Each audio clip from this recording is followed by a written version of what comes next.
A few years ago, Mark and his wife Sarah were deep in the Colorado mountains, hours away from help, climbing one of those narrow, unforgiving trails where one mistake can change everything. It happened fast, too fast. 1 second Sarah was a few steps ahead, joking about how Mark needed to pick up the pace. The next, her foot slipped. Loose gravel. No warning. She dropped. Not far enough to disappear, but far enough.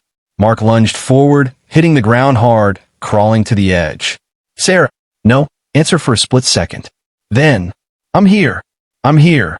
Her voice trembled from below. He looked down. She was stuck on a narrow ledge. Nothing but open air beneath her. One wrong move, and she wouldn't stop falling. Don't move, he said quickly. I'm coming down. But when he tried, his body froze. The angle was worse than it looked. Steeper. Unstable. One slip, and they'd both be gone. Mark, her voice cracked. Please don't fall too. That's when it hit him. He couldn't reach her. Minutes felt like hours. Hours felt like something else entirely. He kept talking to her about anything, everything, just to keep her conscious, to keep her there. Inside, though, he was breaking. Because for the first time in his life, he was standing right above the person he loved most. And he couldn't do a thing to save her. Eventually, someone else showed up. Another hiker. Stronger. More confident on that terrain. Step back, the man said. Mark did. And just like that, he watched another man do what he couldn't. Help his wife. They made it out. She was okay. No broken bones. No permanent damage. Everyone called it a miracle. But Mark didn't. Because that moment, the look on her face as she fell, the sound of her voice asking him not to come down, that stayed with him. Years later, life had moved on. Or at least, it looked like it had. They were out at a brewery one night. Mark, Sarah, and a few friends. Laughter, drinks, the usual noise. One of the guys, Jake, started talking about an upcoming hiking trip. I'm thinking Blanca Peak this summer, he said. Real climb. Mark nodded. Yeah, just be careful on the traverse.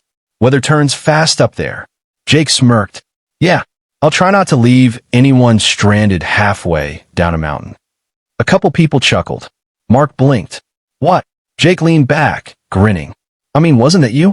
That story. Your wife stuck on a ledge or something. The table went quiet. Sarah immediately shook her head. That's not how it happened. But Jake waved it off. Relax, I'm joking. Then he said it. Man, I'm not taking survival advice from someone who just stood there while his wife was hanging off a cliff. That one landed. Hard. Mark didn't laugh. Didn't react. Just stared for a second like he wasn't even in the room anymore. Because suddenly, he was back on that mountain. Hearing her voice. Seeing that drop. Feeling that same helplessness crawl back into his chest. He stood up slowly. I'm gonna grab another drink. But he didn't go to the bar.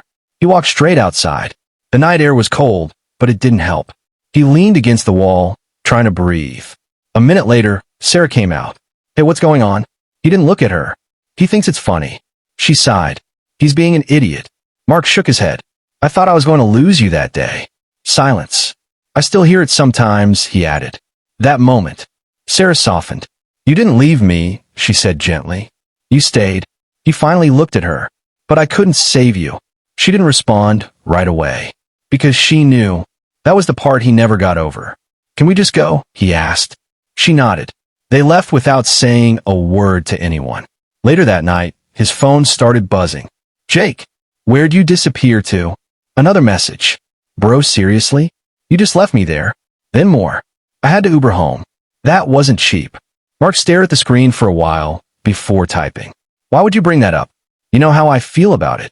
The reply came almost instantly. A string of laughing emojis. Man, you're too sensitive. You gotta learn to laugh at yourself. And now I'm out money because you couldn't take a joke. Mark read it once. Then again. And something about that last message stuck with him. Not the money. Not the ride. But the fact that someone he considered a friend heard that story and saw humor in it. He set the phone down. Didn't respond. Didn't argue. Just sat there quietly. Because for the first time, the question wasn't whether he overreacted. It was whether he'd been ignoring something about that friendship all along. Some people laugh at the moment that changed you because they were never there when it almost broke you. What did you learn from this story? Put in the comments and subscribe for more.